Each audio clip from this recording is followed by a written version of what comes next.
आज कैसे हल्के में, आज भी को नहीं हल्के में खड़े, आज हल्के में ये हरियाणा में फिरे हैं, उचाना काबू का नहीं हरियाणा में फिरे हैं, देख लो ना, आप देख लो, आपके सामने है। अगर हरियाणा में फिरे हैं, कोई कोई हरियाणा में फिर है, कोई युवाओं का कुछ कर रहा है, कोई कुछ कर, सैतों को नहीं कुछ, दोनों परिवारों को फल दे दिया। अब मौज ले, एक कवे मैं फ्री हो गया, मैं एक मैं कवे मैं बढ़िया रहा फ्री हो गया, जी, मैंने को फ्री थोड़ा होया करे लोगों ने फ्री, हर एक को घर बिठा दिया। कौन कह रहा है जी फ्री हो गया? आप सबको पता है कौन नहीं, कह रहे थोड़ा सा फ्री हो गया। विधायक जी बोलने में क्या है तो। वे हमारे मेरे जो हमारे मेरे से चुनाव आ रहे हैं, वो कह रहे हैं कि मैं फ्री हो गया, बढ़िया रहा हरियाणा में, हरियाणा की जनता है, बिल्कुल। मैं भी इनका सच्चा सेवक बन के रहूंगा, इनकी सेवा करूंगा तो अच्छा है ना। तो जब बड़े बड़े इन्होंने घराने ठोक दिए तो मैं क्या आज हमारे साथ विधायक बीजेपी पार्टी से जो मौके पर विधायक हैं, माननीय देवेंद्र अत्री जी, आपकी बात करवाएंगे विधायक देवेंद्र अत्री जी से। जो उचाना के अंदर जो बड़े बड़े धुरंधर थे, उचाना के अंदर बहुत पुराने राजनीति घराने थे, जैसे चाहे चौधरी देवीलाल के परिवार की बात करें, चाहे चौधरी वीरेंद्र सिंह के परिवार की बात करें, तो दोनों धुरंधर की टक्कर रहती थी आपस में। उचाना में कभी वो हार जाते थे, कभी वो जीत जाते थे, या मान के चले कभी नेलो पार्टी का विधायक बन जाता था, कभी कांग्रेस पार्टी का, दोनों राजनीति घराने थे। लेकिन देवेंद्र अत्री जी की बात करें जो विधायक है मौके पर उचाना से, वो एक बहुत सिंपल परिवार से और किसान परिवार से आते हैं। उन्होंने अब की बार अपनी किस्मत आजमाई और उचाना हल्के ने उनको जीत के लिए मौका दिया, बहुत सुनहरा मौका दिया। और देवेंद्र अत्री जी की बात करें तो आज 32 वोटों से विजय प्राप्त करके देवेंद्र अत्री जी उचाना हल्के से विधायक बने हैं। आइए आपकी बात करवाते हैं देवेंद्र अत्री जी। विधायक जी नमस्कार। नमस्कार जी। विधायक जी, आपने हरियाणा में शायद लगभग एक ऐसी सीट है जो हॉट सीट थी, और इसमें विधायक देवेंद्र अत्री जी 32 वोटों से जीत गए, और जो आपके भी अगेंस्ट चुनाव लड़ रहे थे माननीय चौधरी विजेंद्र सिंह, वो हार गए। लेकिन 32 वोटों के बाद जीतने के बाद आपका कोर्ट में एक विचाराधीन मामला चला, कुछ वोटों को लेकर, शायद शायद 215 वोटों के करीब ऐसी कुछ। तो उसमें आपको सुप्रीम कोर्ट से भी झटका लगा। 2-4 दिन पहले ऐसी कुछ एक रिपोर्ट आई थी, उसमें कहा गया कि याचिका को खारिज कर दिया गया है। क्या इस तरह का कोई घोटाला हुआ है, या वैसे ही कोर्ट में इस चीज़ को चैलेंज किया जा रहा है? देखिए, मैं इस विषय पे इतना ही बोलूँगा क्योंकि माननीय न्यायालय में जो हमारा जो जो केस है विचाराधीन है, इस विषय पे मैं ज़्यादा कुछ नहीं बोल सकता। मैं तो सिर्फ इतना बोल सकता हूँ कि मेरा तो पहला चुनाव था, मैं तो नया था चुनाव में। हमारे ब्रजेंद्र सिंह जी तो आईएएस अधिकारी रहे हैं, वो जिला निर्वाचन अधिकारी भी रहे होंगे, जी, तो उनको ज़्यादा एक्सपीरियंस था, मेरे को कम था। तो मैं इस विषय पे ज़्यादा कुछ और नहीं बोलूँगा क्योंकि कोर्ट में लंबित है मामला। जो उचाना हल्के में जैसे जी बात करें, ज़्यादातर तो चौधरी वीरेंद्र सिंह यहाँ से विधायक रहे हैं, और सेंटर में मंत्री भी रहे हैं, लोहा इस्पात मंत्री, चौथे नंबर के मंत्री थे, जिसके पास करोड़ों करोड़ करोड़ों करोड़ रुपए का बजट था। तो उचाना हल्के में विकास की वो चमक नजर नहीं आती, उसके बारे में क्या कहना चाहते हो सर? देखिए, चौधरी वीरेंद्र सिंह जी हमारे बुजुर्ग हैं, बड़े हैं हमारे, मैं मान सम्मान करता हूँ उनका। लेकिन वो जो बात करते हैं कि 55 साल का कैरियर हो गया, 50 साल का कैरियर हो गया, 50-55 साल के कैरियर के बाद ऐसी स्थिति होना अपने आप में सब कुछ दर्शाता है कि वो किस स्थिति में। आप मेरे पत्रकार बंधु, आपसे छुपा नहीं है कुछ, और क्योंकि मेरे गुआंढी भी हो, गुआंढे हो गया हमारा, जी, नरवाना में रुचाना में कोई खासा फर्क भी नहीं है। बिल्कुल। आप सबको पता है परिस्थिति क्या है। अब की बार तो इन लोगों ने कह दिया कि भाई निर्दलीय उठ गए थे, निर्दलीय ने चुनाव लड़ा हरा दिया। इस तरह की बातें, मनगढ़ंत बातें बोलते हैं। वास्तविकता ये है कि अब वो जो वोट जो निर्दलियों को मिला, वो वोट इनके एंटी मिला ना, वोट तो जी, वो इनका थोड़ा था वोट। नहीं, वो तो ये दर्शाता है कि भाई इनके तो खिलाफ था वो वोट। अब वो नहीं होते होते नहीं होते वो वोट किसको मिलता, वो एक अलग बात थी। बिल्कुल। उसके बाद फिर चलो इस बार की छोड़िए, 2019 के चुनाव में 47,000 वोटों से हारना अपने आप में क्या दर्शाता है। ये बहुत मतलब ये लोग मनगढ़ंत बातें करते हैं, दुष्प्रचार करना इनका इनकी फितरत में है।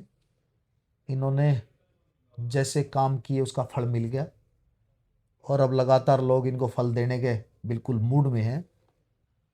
मैं तो ये कहता हूँ कि भाई जैसे व्यक्ति कर्म करता है उसका फल मिलता है। जी, उचाना की जनता है, बिल्कुल। मैं भी इनका सच्चा सेवक बन के रहूँगा, इनकी सेवा करूँगा तो अच्छा है, ना तो जब बड़े बड़े इन्होंने घराने ठोक दिए तो मैं क्या चीज़ हूँ। मैं तो एक आम परिवार का बेटा हूँ। मैं तो कोशिश करता हूँ सप्ताह में 6 दिन 5 दिन लोगों के बीच में रहूँ, निरंतर इनकी समस्याओं का समाधान करूँ। पहले के हालात ये थे कि पहले तहसील थानों के कामों के लिए भी किसी व्यक्ति को यहाँ से गाड़ी करके चंडीगढ़ जाना पड़ता था, दिल्ली जाना पड़ता था, जी और उसमें भी मीडिएटर की ज़रूरत होती थी। बिल्कुल। मीडिएटर को उठा के लेके जाते थे, अब फलाना तने चलना है, फलाना तने चलना है। फिर होटलों में उनको खाना खिलाना, गाड़ियों के किराए, बड़ा बड़ा टिपिकल था लोगों के लिए। लोगों ने मुझे मौका दिया और आज मुझे विधानसभा में भेजा लोगों ने अपना सेवक के रूप में। तो मैं तो उचाना विधानसभा के अपने परिवार का बहुत बहुत आभार व्यक्त करता हूँ, बहुत बहुत धन्यवाद करता हूँ। विधायक जी, बात आई बीच में निर्दलीय खड़े कर दिए। अगर निर्दलीय की बात करें तो कांग्रेस पार्टी में निर्दलीय, जो कांग्रेस पार्टी में कई जगह ऐसी है कि विधानसभा क्षेत्र ऐसे हैं जिसमें बहुत लंबे समय से जो कांग्रेस पार्टी में सेवाएं दे रहे थे, चाहे कलायत की बात कर लीजिए। कलायत हल्के में अनीता ढोल कांग्रेस पार्टी में सेवाएं दे रही थी, लेकिन उन्होंने भी पर्चा बराबर में विकास सारण के बराबर में भर दिया और वो जीत हासिल भी करी विकास सारण। अगर निर्दलीय की बात करें तो ऐसे ही वीरेंद्र गोगड़िया बहुत लंबे समय से जिंदाबाद के नारे लगा रहा था कंटिन्यू, और दिलबाग संडील है, जैसे भी 2-3 आदमी थे, काला चेयरमैन था, लेकिन वो तो पार्टी में नहीं था शायद। तो वीरेंद्र गोगड़ी की बात करें तो सर, वो लगातार कंटिन्यू सेवाएं दे रहा था कांग्रेस पार्टी में। क्यों उन्होंने कहा कांग्रेस पार्टी ने उनकी अनदेखी करी? क्या देवेंद्र अत्री जी का इसमें क्या लेना देना कि जो पार्टी उसको टिकट ना दे? तो देखिए, वो एक उसका एक पर्सनल मैटर था। चुनाव लड़ना ना लड़ना अपना खुद एक व्यक्ति का अधिकार होता है। हर व्यक्ति स्वतंत्र है, लोकतंत्र में हर व्यक्ति स्वतंत्र है, कोई भी चुनाव लड़ सकता है। मुझे लगता है कि इन बातों पे जाके ये फिजूल की बातें करते हैं लोग। इनके पास कोई और कोई मुद्दा तो रहा नहीं इनके पास। आर का ठीकरा फोड़ते हैं। जी आर का ठीकरा तो इन्होंने खुद अपने गिरेबान में जाके के देखना चाहिए, भाई इनसे क्या गलतियां हुई जी जिनसे लोगों ने इनको यहां तक रोक के खड़ा कर दिया। अब आपके सामने है जो कुछ भी है। बहुत सारी कॉन्स्टिट्यूंसी ऐसी है जहां पे चौकोणीय मुकाबले हुए, त्रिकोणीय मुकाबले हुए, पंचकोणीय बिल्कुल बहुकोणीय मुकाबले हुए, जहां बिल्कुल हुए सर। और जहां पे बहुत सारे ऐसे कांग्रेस के कैंडिडेट भी है जो जीते हैं ऐसे बिल्कुल ही बहुकोणीय मुकाबले में। तो ये सब बातें मतलब मन गढ़ंत, तो ये सब सिर्फ और सिर्फ अपना जो है ना असफलता को छुपाने वाली बातें हैं। भाई कोई व्यक्ति असफल हो गया, उसको छुपाने के लिए भाई हमने तो ये बहाना मार दिया, हम तो इस वजह से आ रहे हैं। हारने का सिर्फ एक ही कारण है, अपने किए हुए काम जो उन्होंने काम किए उनका फल मिलता। अब जैसे मैं जो कर्म करूंगा, मैं जो काम करूंगा, मुझे भी आगे फल मिलेगा बिल्कुल जी। अगर मौका मिला तो। हर व्यक्ति का ऐसे ही होता है। हम लोग भारतीय जनता पार्टी के सिपाही हैं। दुष्यंत चौटाला जी को शायद उचाना हल्के ने 95,000 के करीब वोट दे दिए थे। तो उसमें उस टाइम कोई भी एक निर्दलीय कैंडिडेट नहीं खड़ा था। उस टाइम किसी कैंडिडेट के ऊपर थोपा थापी नहीं की जा सकती। लेकिन एक टाइम ऐसा भी आया कि दुष्यंत चौटाला को 7,900 वोट, 950 वोट ही प्राप्त हुए। क्या दुष्यंत चौटाला जी उचाना हल्के के विकास के बहाने लूटपाट की है, या उचाना हल्के की जनता की बातें नहीं सुनी उन्होंने? क्योंकि उनके पास 13-13 महकमे थे सर, तो उचाना के लिए कुछ भी कर सकते थे। तो दुष्यंत चौटाला जी के बारे में क्या कहोगे? देखिए, कर्मों का फल मिल गया, कर्मों का फल मिल गया। जो जैसा कर्म करेगा बंदा फल देगा भगवान, ये है गीता का ज्ञान। जी ये तो जैसे कर्म आप करोगे वैसे उसके फल मिल जाएंगे। और देखिए, जो आप बात कह रहे हो उस विषय पे मैं, क्योंकि मेरा मैं ऐसा व्यक्ति नहीं हूँ किसी पे मैं गलत बोलूँ। मैं तो यही बोल सकता हूँ कि जिस व्यक्ति ने जैसे कर्म किए उसका फल मिल गया, और जहाँ तक रोकना था लोगों ने रोक दिया। ये जो जनता है ये आईना है, राजनीति में तो है ही है। तो जैसे जो कर्म करेगा उसका फल मिल जाएगा। इनको भी फल मिल गया, उनको फल मिल गया, दोनों परिवारों को फल दे दिया। अब मौज ले। एक कवे मैं फ्री हो गया, मैं कवे मैं बढ़िया रहा फ्री हो गया। जी। मैंने को वो फ्री थोड़ा होया करे लोगों ने फ्री, हर एक को घर बिठा दिया। कौन कह रहा है जी फ्री हो गया? आप सबको पता है कौन नहीं, कह रहे थोड़ा सा फ्री हो विधायक जी बोलने में क्या है तो। गया। हमारे मेरे जो मेरे से चुनाव आ रहे हैं वो कह रहे हैं कि मैं फ्री हो गया, बढ़िया हरियाणा में घूम रहा हूँ। तो फ्री हो गया नहीं, फ्री कर दिया लोगों ने, और फ्री हो गए वो। मैं बड़े फक्र के साथ और गर्व के साथ कहता हूँ कि हमारी भारतीय जनता पार्टी की सरकार हर क्षेत्र में विकास के नए आयाम स्थापित कर रही है और 2047 का जो हमारा विकसित भारत का जो लक्ष्य है वो पूरा होगा। आप 2-4 दिन पहले जी आपने प्रेस कॉन्फ्रेंस की, उसमें बड़े अच्छे अच्छे आपने सवाल दागे जी, और वो सवाल कांग्रेस पार्टी के नेताओं को लेकर दागे कि कोई कॉलेज का मामला था या उचाना के हल्के के विकास का मामला था। तो एक बार थोड़ा सा बताओगे जी क्या मामला था, जिसके जो कह रहे थे कि आप कॉलेज, ये प्राइवेट कॉलेज था, आपने नाम कर लिया, ऐसा कुछ मामला था सर? तो ज़रा एक बार उसको का आप विस्तार से बताओगे एक बार। देखिए, हर व्यक्ति समझता, हर व्यक्ति को पता, हजारों लोगों को पता है क्या है वो स्थिति, क्या स्थिति नहीं है। मैं बार बार उस विषय पे जाऊंगा और उस विषय पे बोलूंगा। मैंने प्रेस कॉन्फ्रेंस के जरिए बता दिया लोगों को, लोग बोलना चाहते थे मैंने वो बोला है। लोगों की आवाज़ को मैंने आगे बुलंद किया है। बिल्कुल। लोगों की आवाज़ है, बुलंद आवाज़ है। मुझे यहाँ से विधानसभा से लोगों ने जो है विश्वास करके उन्होंने सेवा का मौका दिया है। जो मैंने बोला है वो बिल्कुल तथ्य पे बोला है और लोगों की आवाज़ है और बुलंद आवाज़ है और लोगों की आवाज़ को मैंने आवाज़ दी है। लोग मुझे आके बोलते हैं तो मैंने वो विषय उठाया है, बड़ा गंभीर विषय है, इस पे चर्चा होनी चाहिए। मैंने जो बोला है, आपने भी वो मेरी प्रेस कॉन्फ्रेंस पीसी की वो आपके पास भी होगी। बिल्कुल मैं उस पर स्ट्रांगली उस पर बैठा हूँ, उस पर खड़ा हूँ और जो बोला 100% सही बोला। थोड़ा सा हमारे को जी चैनल पे, हमारे चैनल पे भी बोल दो, थोड़ा सा हमारे को ही हो जाएगा कि हमारे सामने भी बोल रहे हैं। नहीं, आपके सामने मैंने बोल तो दिया, आपने देखी मेरी पीसी। नहीं देखिए सर, वो पीसी देखना में और मैंने चैनल में मैंने अलग अलग। मैं जो बोल चुका हूँ वो बोल चुका हूँ। समय आने पे और भी बोलूंगा, और भी बताऊंगा और समय भी आने राज पे। आपके पास सर? नहीं, राज नहीं है तो खुल्लम खुल्ला राज थोड़ा है। राज क्या है? ये तो हर व्यक्ति को पता है क्या हालात है। हर व्यक्ति को पता क्या हालात है। उचाना के वोटर्स को इन लोगों ने यूज किया और फेंक दिया। आज मैं हर व्यक्ति कोशिश करता हूं कि हर व्यक्ति के सुख दुख में शामिल हो। जिन लोगों को भी पूछता तक नहीं था, आज में मेरे साथ में बैठ के खाना खाते हैं, चाय पीते हैं। पहले के तो ये हालात थे कि घर से बाहर यूं कह दिया करते कि है ही नहीं, बैठे ही नहीं, मिले ही नहीं, मिले ही नहीं करते। ये तो आंख जोड़ना बंद करके थे। ये तो लोगों ने, उचाना के लोगों ने सबक सिखा दिया इनको। आज कैसे हल्के में, आज भी को नहीं हल्के में खड़े, आज हल्के में ये हरियाणा में फिरे हैं।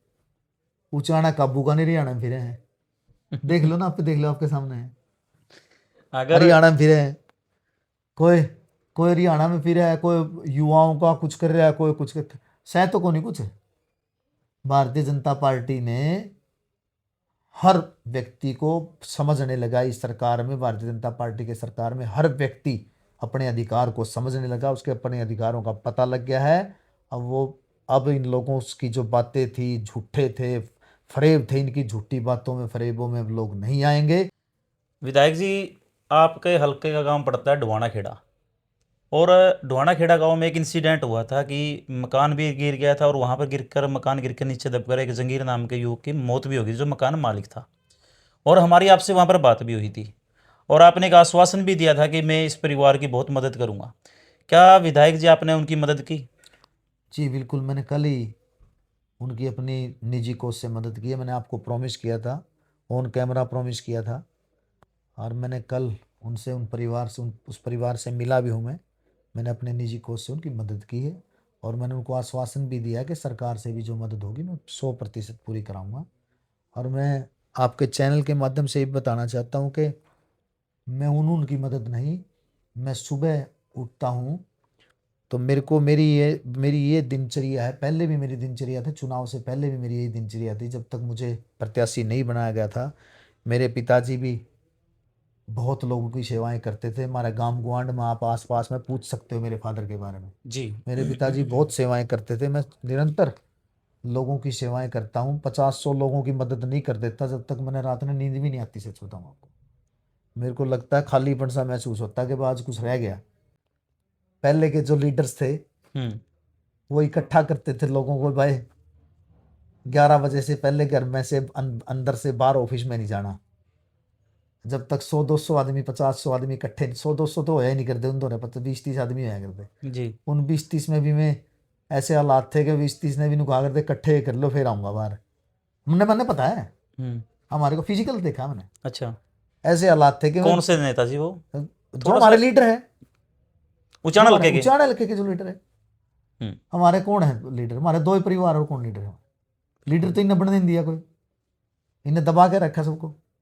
हम्म, तो ये तो लोग 7 बजे 6 बजे आकर बैठ जाते थे, तो 12-1 बजे तो इनका टाइम होता था मिलने का, 12-1 बजे मिलेंगे। आज आपके भाई ने, भारतीय जनता पार्टी के सिपाही ने परिस्थितियां बदली, सुबह 6 बजे मिलना शुरू कर देता हूँ लोगों को। एक व्यक्ति आ गया तो एक व्यक्ति से मिलकर उसको फारिग करके चाय पीता हूँ। हमने परिस्थितियां बदली है। हर रोज 50 से 100 लोगों की, चाहे वो समस्याओं का निदान हो या मदद हो, किसी भी प्रकार की मदद हो, मदद करके भेजता हूँ। आपसे अगर बात करें तो आपने एक जिक्र किया था जी, कुछ लोगों से उचाना तो मतलब उचाना में तो अपने पैर जमा नहीं पाए, सारे हरियाणा में घूम रहे हैं। मान के चलिए कि आप जो निशाना कर रहे हैं वो सद्भाव यात्रा को लेकर कर रहे हो, क्लियर है ना सर? तो जैसे कांग्रेस पार्टी के भी नेता कहते हैं कि ये यात्रा निजी यात्रा है। अगर वो पार्टी की बात करें तो कांग्रेस पार्टी के नेताओं का कहना है कि चौधरी जयप्रकाश भी बोलते हैं कई बार कि ये तो अपनी निजी यात्रा है, वो कैसे भी करें। और दूसरी बात करें तो सर, क्या इससे उचाना के लोगों को इस सद्भाव यात्रा से कुछ मिलेगा? हाँ, यात्रा करें, लेकिन क्या उचाना के लोगों को क्या मिलेगा इससे? उचाना के लोगों को पहले क्या दिया 50 साल? सद्भाव यात्रा का तो सद्भावना से लेना देना नहीं। मैं तो कहता हूँ ऐसा 100 कोस तक को लेना देना नहीं। ये तो अपने आका राहुल गांधी को खुश करने की यात्रा है और कांग्रेस में पुनः स्थापित होने की यात्रा है। कांग्रेस में पुनः स्थापित होने की यात्रा है, इसके अलावा कुछ नहीं है। और ये तो 49,000 वोट जो आए हैं, ये कांग्रेस आ रही है, कांग्रेस आ रही है, कांग्रेस आ रही है। कितने % वोट का इफेक्ट होता है मेरे पत्रकार बंधु, आप बताओ? 8-7% वोट का असर तो बिल्कुल होता ही है। बिल्कुल, लहर वेव में चलता है इलेक्शन सर, ये मानते हैं वेव हम। में चलता है। वेव में चलता है। तो 10-12 हजार वोटों का तो वो फर्क रह गया।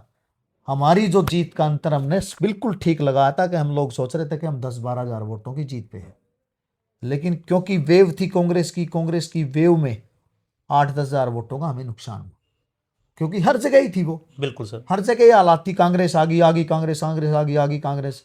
और माननीय मुख्यमंत्री जी तो कहते थे घोड़े आ लिए थे, रथा लिए थे, आपको पता ही नहीं, आपके सामने तो है। बिल्कुल जी। तो ये तो सब कुछ, ये कांग्रेस आ रही है, कांग्रेस आ रही है कि उसमें थोड़ा बहुत हमें बहुत ज़्यादा नुकसान हुआ। और जबकि कांग्रेस को तो आना ही नहीं, क्योंकि कर्म इतने इसे करके इन कांग्रेसियन है। हमारी बिना पर्ची बिना खर्ची जैसे ऐतिहासिक काम जी।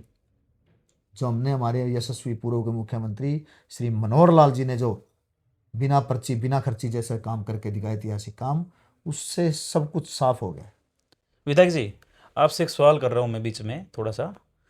जैसे कह रहे थे कि आप जो निर्दलीय विधायक निर्दलीय खड़े हो गए थे कुछ लोग, वो पहले कांग्रेस पार्टी के थे, जो वर्कर लगाओ या नेता लगाओ, जो कांग्रेस पार्टी में लंबे समय से सेवाएं दे रहे थे। मान के चले 16 हल्कों में ऐसा हुआ है। बताते हैं कि बीजेपी ने लास्ट के 7 दिन रह गए उस टाइम उनको हैक कर लिया, और उसके बाद कांग्रेस ने कि ठीकरा फोड़ा बीजेपी सरकार के ऊपर कि इसमें हराने से सबसे मुख्य कारण है ईवीएम का। लेकिन वो निर्दलीय इलेक्शन लड़ रहे थे, वो ईवीएम थी या बीजेपी ने वाकई में ईवीएम में गड़बड़ की है? सर एक बार बताओगे, क्लियर करोगे? ये तो मेरे मार वाले तो उड्डा ने कहे हैं, कदे तो ईवीएम ने लग जे कहने, ये उड्डा ने कहे हैं, उड्डा ठहर के थे, हाँ, रुक के मान लग रहे उड्डा ने। बिल्कुल। फिर उड्डा ने ठहर के थे, फिर उड्डा में फिर धर में की रहे, धर पे की था फिर जे तमें उड़ा उचाना में आएगा उड्डा ने रह दिए, फिर तारे पल्ले फिर तम गए लीडर हो। आप बताओ ना। बिल्कुल सर, बिल्कुल। आप आपके हाँ, बिल्कुल, हुड्डा साहब के सिर पे ठीकरा फोड़ा जा रहा है। आपके मंच के माध्यम से बोल पूछ रहा हूं मैं, फिर तारे पल्ले की था, तम बने तो फरो इतने बड़े लीडर। कहने तो लग रहे हमारा 55 साल का कैरियर, 55 सबसे बड़ा लीडर हूं मैं।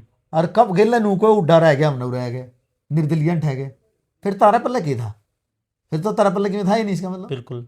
और कांग्रेस की लहर, कांग्रेस की लहर में लहर भी तो थी कांग्रेस की, क्या नहीं करते कांग्रेस की लहर, कांग्रेस की लहर, कांग्रेस की लहर। क्या की लहर थी यार? लहर थी तो एक चीज की थी, वो थी बिना पर्ची बिना खर्ची की लहर। जो युवाओं ने जो देखा, पहले तो नौकरियां बेची जाती थी, बेची जाती कि नहीं बेची जाती थी, वो तो आप बताओगे सर। आज देखो, आज के हालात देखो, मेरिट बेस पे बच्चे, ऐसे ऐसे परिवारों के बच्चे बड़ी बड़ी पोस्टों पे लगने लग रहे हैं, जिनका वो सपना भी ले सकते थे। बिल्कुल सर। कांग्रेस की लहर, कांग्रेस की लहर, बस वो बना दी कांग्रेस की लहर, अपना आप पे बना रहे थे कांग्रेस की लहर। लोग नहीं सर, हार जीत का भी थोड़ा थोड़ा मार्जिन का अंतर है। चले गए। हार जीत का भी थोड़ा ही मार्जिन का अंतर है सर। अगर टोटल कैलकुलेशन करें पूरे हरियाणा की वोटिंग का, वो थोड़ा ही मार्जिन है। तो भैया इन्होंने प्रोपगंडे अपनाए ना, कांग्रेस की लहर, कांग्रेस की लहर, कांग्रेस की लहर, लहर मारी थी। लहर तो हमारी बिना पर्ची बिना खर्ची की थी। मैं आपसे लहर तो हमारी ऑनलाइन जो मैंने हमारे हमारे पूर्व के मुख्यमंत्री मनोहर लाल जी ने जो किया ऑनलाइन, जो ट्रांसपेरेंसी करी, जो जीरो टॉलरेंस की नीतियां पे चले, वो थी, उसकी थी लहर, इनकी थोड़ा लहर थी। ये बिल्कुल तो प्रोपगंडे थे, तो हवाबाजी कर दी इन्होंने भाई। भाई लहर है, कांग्रेस की लहर है, क्या की लहर थी? लहर तो हमारी पार्ट जो हमारी नीतियां थी उनकी लहर थी, हमारी नीतियों की लहर थी, और आपकी कुछ था ही नीतियों नहीं। के आधार पर ही आप विधायक बन गए। विधायक बन गए। अच्छा विधायक जी, राहुल गांधी जी कुरुक्षेत्र में भी आए थे, जो कांग्रेस पार्टी का सब कुछ लेखा जोखा वही करते हैं, महासचिव हैं पार्टी के, और जो भी हैं पार्टी के सुप्रीमो मान के चलिए। और राहुल गांधी जी ने एक आवाज लगाई कि हरियाणा के अंदर 25 लाख वोट चोरी हुए। सुनना सर, 25 लाख वोट चोरी हुए, राहुल गांधी जी का कहना है। और अगर 25 लाख का कैलकुलेशन 90 हल्के के साथ करें तो एक हल्के में 27,000 समथिंग वोट बनता है। बस 27,000 तो उचाना में भी चोरी हुए हैं। क्या वाकई में वोट चोरी हुए हैं, या इल्जाम लगाने का तरीका सही नहीं है? देखिए, इनके पास कोई मुद्दा नहीं है। इसको तो राहुल को तो आपको पता क्या हो रहा है, क्या हो रहा है जी? क्या हो रहा है, आपको आपको नहीं पता नहीं नहीं, मेरे क्या को हो तो रहा नहीं है? पता जी। आपको पता है मतलब इंजेक्शन सरकार में किस किस को इंजेक्शन किस प्रकार से दिया जाता है, थर्मामीटर, वो आपको पता है। मुद्दा है नहीं, मनगढ़ंत बातें, झूठ फलाना, फरेब करना, इसके अलावा इनके पास कुछ नहीं। इनके पास कोई मुद्दा नहीं है। कोई कोई ये गुमराह करते हैं लोगों को, झूठ बोलते हैं। आपने देखा लोकसभा के समय में इन्होंने क्या क्या झूठ बोला था, क्या क्या फरेब किया था, लोगों को बकाया, झूठ बोला, बोला था कि नहीं बोला था? बिल्कुल। तो क्या क्या साबित हुआ उसका? हुआ कुछ उसका साबित? अच्छा, इनके मेंबर पार्लियामेंट जीत रहे हैं, इनके एमएलए जीत रहे हैं, कैसे जीते फिर? हम्म। आप बता दो मेरे को, कैसे जीते? बिल्कुल। क्योंकि आदमपुर में अगर बात करें तो 2000 समथिंग से कुल थोड़ा ही मार्जिन से चंद्र प्रकाश चंद्र जांगड़े जी प्रकाश विधायक बताओ विधायक बन गया। मैंने बताओ ये आप। क्वेश्चन उनसे किया भी है। भाई साहब, इनका इनका तब बोलते तो हैं वहां नहीं करी, इन तब बोल देते हैं कि वहां नहीं इनके करी। पास मुद्दे नहीं है, राहुल और के पास मुद्दे नहीं है। जहां पे ये जीत गए वो तो सही, वहां तो ईवीएम सही है, और जहां पे हार गए वो ईवीएम गलत है, वो खराब है। ये कौन सा लॉजिक हो गया? जी। लोग बहकावे में नहीं आते अब इनकी फ्रॉड को, इनको इनके जो बकवास है, इनकी झूठ, इनकी सब बातों को लोग समझ चुके हैं। इनकी बातों में कुछ नहीं आएंगे, और बातों में नहीं आए, और हमारी योजनाओं की जीत हुई, हमारी परियोजनाओं की जीत हुई, हमारी नीतियों की जीत हुई। हम तीसरी बार सरकार में, तीसरी बार लोगों की सेवाएं कर रहे हैं। सर एक आजकल एक मुद्दा थोड़ा जोरों पे हरियाणा सरकार में, चौधरी देवीलाल ने बुढ़ापा पेंशन देकर बुजुर्गों को एक तोहफा दिया था। वो बताते हैं कि आज कंटिन्यू कटने लग रही है, जो भी है उसमें जो आदमी की आर्थिक सहायता दर्शाई गई है उसको लेकर उसको काटा जा रहा है।